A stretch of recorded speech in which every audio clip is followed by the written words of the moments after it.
Nothing like basketball on a Sunday night. This game is in overtime. We are going to bring you back here momentarily as the Celtics have the lead by 1 with 2:50 remaining. Terrence Ross with 29. And then the game you saw on our network earlier, the Pacers couldn't keep up with the Cavs as they get their 21st victory of the season. Evan Mobley leading the way with 24. And the man who scored 20, and it is his 5th straight game scoring 20 or more. You see the smile on his face. He is the all-star Kevin Love joining us right now on Game Time. So after the victory, we see you lose in the losing streak. What's the feeling right now with everything going on with the team? Well, it feels good just to be back in the win column. Obviously, there was that emotional hangover in losing Ricky Rubio. He meant so much to this team. He was having such a great year. You know, we have a number of guys out, including Jetty Osman, Darius Garland, getting him back. Those two guys mean so much to this team in our starting unit off the bench. So when we're whole, like a lot of teams going through it right now, we're just such a better team. But starting the new year off right, getting back in the winning column feels good for us. Kevin, this is obviously, you know who this is. I can't. What's up, I was promised. I was promised a Channing Frye interview. That's why I came back here. I appreciate it, so man. I can plug Chosen Family Oh, Wines. here we go. Here we go. Free plug. But, man, here, serious question. Was there a moment in whether it was preseason or the first beginning of the year that you realized this team was special? Because being good for a short stint it happens every team in the league. But you guys have been winning games regardless of who's being out there and playing just a good brand of basketball.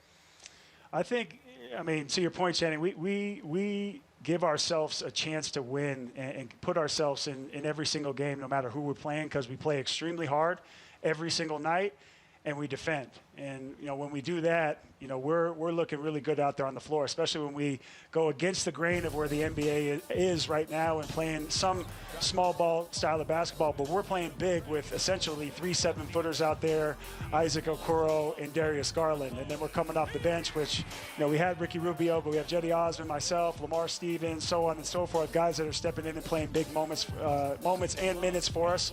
And it's infectious just to be around. We share the basketball. We let our defense dictate what we do on the offensive end, and it's just a beautiful thing to see. But I could tell within, you know, really after that first road trip that we went on, that West Coast swing, that we could really be a special team that could turn some heads and be fun to watch. And I hate to interrupt the bromance right here between you two, but I have to be a journalist and step in. Personally, what's gotten into you? Just tell the viewers, because we know last season it wasn't your best as far as the numbers go, but then this season it's been a complete turnaround. You look like you've been sipping from the fountain of youth, maybe Chosen Family Wines. But just tell us, what's gotten into you personally? I mean, a little bit of that, just enjoying some good wine off the court. But no, on a serious note, just Channing, stop laughing, please. Sorry. No, I'm good. No, I think more than anything, just getting healthy. I mean, just getting my legs underneath me. I kept mentioning everybody last year, and I was, you know, it was really tough for me to face my teammates and my coaches when I couldn't be 100% authentically myself and just play free out there because my calf was holding me back. So I got, you know, the second half of the summer to really get myself right, get my legs underneath me, and just, you know, come in and do whatever I could for this team. And, you know, they told me that, you know, I was going to play more of like a 6-man type of role. I bought in. You know, I trust JB. He was one of the first people, really the first coach to believe in me in this league. You know, I trust him not only as a friend, but as a coach, and it's really bigger than basketball between us. So, you know, I just wanted to do that, mentor these guys, play the veteran role, and just step up wherever I could. And with guys out right now, they're asking me to score the ball, so I'm doing whatever I can to help this team win. So, Kevin, my thing is, like, let's talk for 1 second about how good Evan Mobley is, right? And so we see him, and he seems quiet, but he might be one of the most aggressive young guys I've seen in a long, long time. So tell me a little bit about him, and what do you think his ceiling is? He just has that quiet confidence about him. I can't say enough good things. He seems to me like a guy that could really be first-team all-defense and fight for Defensive Player of the Year down the road. But I don't even think he's scratched the surface of his offensive arsenal. And there's been things the last week or 2 weeks, I guess I should say before he was in COVID protocol, where I just shake my head because it's so unbelievable what he's able to do. And I'm not talking about just the finish in Washington or some of the fadeaways, but I keep asking people, I'm like, is he left-handed? Because he likes to finish lefty around the rim.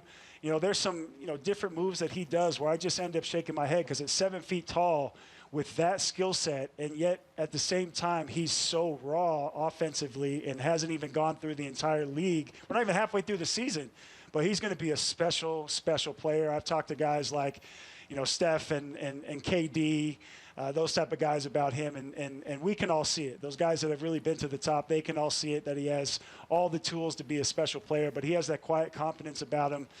He's great to be around. He listens to the coaches. I don't know why, but he listens to me as well.